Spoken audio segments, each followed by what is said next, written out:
میرے اہل سنت سے میرے سوال ہے کہ تلاوت سجدہ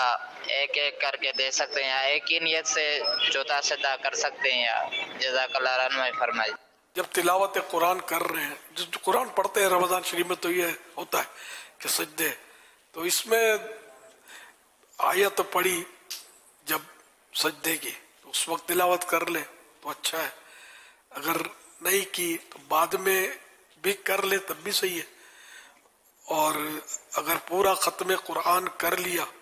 تو اب یہ کہ سارے سجدے کر لے تب بھی صحیح ہے۔ 14 سجدے ہیں قرآن کریم میں، 14 سجدے آخر میں بھی کیے جا سکتے ہیں، مجبوری نہ ہو تو فوراً سجدہ کر لیا جائے، اس کے لیے وضو بھی شرط ہے اور